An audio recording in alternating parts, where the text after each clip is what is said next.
आप ध्यान दीजिए। समाज विज्ञान आपको तो पता होना चाहिए कि सारे लोग को इस चैनल के माध्यम से भी, सोशल साइट के माध्यम से आप लोग को जानकारी होगी होगी कि मतलब क्लास गवर्नमेंट ने आपका जो टाइम टेबल है वो क्या घोषित कर दिया है कल।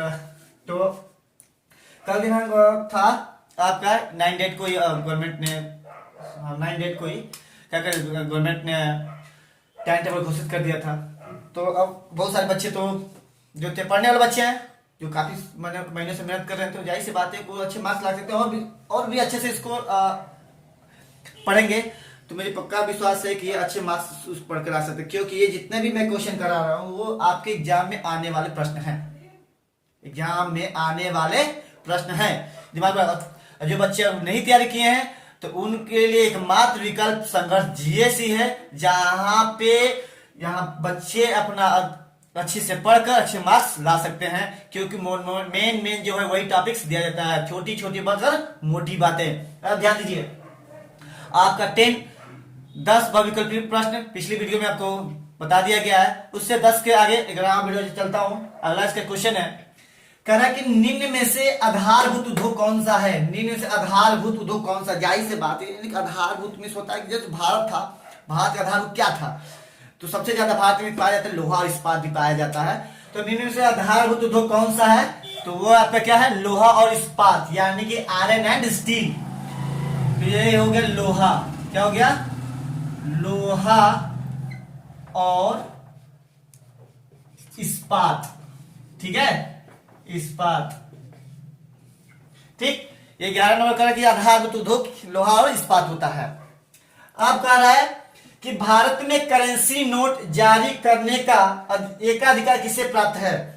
ध्यान दीजिएगा, भारत में बहुत सारे बैंक हैं, लेकिन सारे बैंकों का एक ही लोग क्या करता है, संरक्षण करता है, चलाता है। जैसे कि एक मेन ऑफिस होती है और मेन एक मैनेजर होता है, सारे लोगों को क्या करता है, वो चलाता रहता है। उसी तरह सारे बैंकों का एकाधिकार एक ही बैंक के पास है, उसका नाम है रिजर्व बैंक ऑफ इंडिया। ध्यान दीजिएगा, रिजर्व बैंक ऑफ इंडिया जो है हमारे भारत का एकमात्र ऐसा बैंक है जो भारत में करेंसी का निर्माण वही करता है, सारे जगह डिस्ट्रीब्यूट का काम वही करता है, reserve bank of India.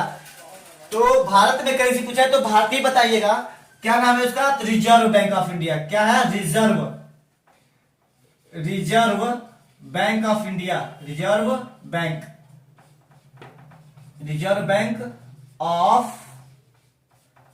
Bank of India जो है वो एकमात्र ऐसा बैंक है जहां पे करेंसी नोट का क्या कहता है, जारी करने का उसका एक अधिकार प्राप्त है। 12 नंबर हो गया। अब कह रहा है कि महात्मा गांधी दक्षिण अफ्रीका से भारत कब आए। जब महात्मा गांधी जी गए थे अफ्रीका में पढ़ने के लिए, तो वहां से प्रताड़ित होने के बाद उन्होंने कहा कि जब मेरा इनके देश में इतना हाल है, ये बुरा हाल है, तो हमारे देश में कैसा हाल होगा। तब उन्होंने कहा कि चलते अपने देश की तरफ। तब उन्होंने सन 1915 में भारत के लिए क्या हुए, रवाना हुए। तो महात्मा गांधी दक्षिण अफ्रीका कब वापस आए, तो ये 1900 तो पता है, ये 15 याद करना है, 1915 में वापस, 15 से वापस, यानी कि सन 1915 में, ध्यान दीजिएगा, सन 1915 में महात्मा गांधी दक्षिण अफ्रीका से भारत को क्या हुए, आए थे। 14 नंबर जो क्वेश्चन, 14 नंबर क्वेश्चन है, कह रहा है कि जर्मनी के एकीकरण से मुख्य भूमिका किसकी थी। जर्मनी के एकीकरण में मुख्य भूमिका किसकी, जर्मनी बहुत सारे में विघटित हो गया था, तो एकीकरण में होता है एकता में बांधने के लिए कौन कौन काम किया था, तो वो थे auto von Bismarck. Auto one यानी कि ऑटो में जैसे क्या होता है, ऑटो बहुत लोग बैठते हैं ना कि एक साथ सब लोग बैठते हैं, तो समझिए कि ऑटो वाले होंगे। ये क्या है, auto von Bismarck. Auto von Bismarck जो थे वो जर्मनी के एकीकरण में असली उनकी भूमिका थी। ये कभी जल्दी कभी भी पूछेगा कि जर्मनी का एकीकरण किसने किया, तो ऑटो वन बिस्मार्क। ऑटो में बस दिमाग बैठाइए कि ऑटो में बहुत लोग बैठते हैं, यानी कि ऑटो में बैठने के बहुत सारे लोग एकत्रित किए थे। ऑटो वन 20 यानी कि 20 से भी अधिक होता है, मार्क मतलब कई होते, मार्क में होता है, पंचोट होती है। नेपोलियन संबंध किस देश, यानी कि नेपोलियन किस देश का राजा था, किससे संबंधित था? तो नेपोलियन था, वो था फ्रांस। क्या? फ्रांस, जहां पे एक भी मच्छर भी नहीं पाए जाते हैं, ये भी ध्यान दीजिएगा। फ्रांस ऐसा एक देश है जहां पे एक भी मच्छर नहीं है।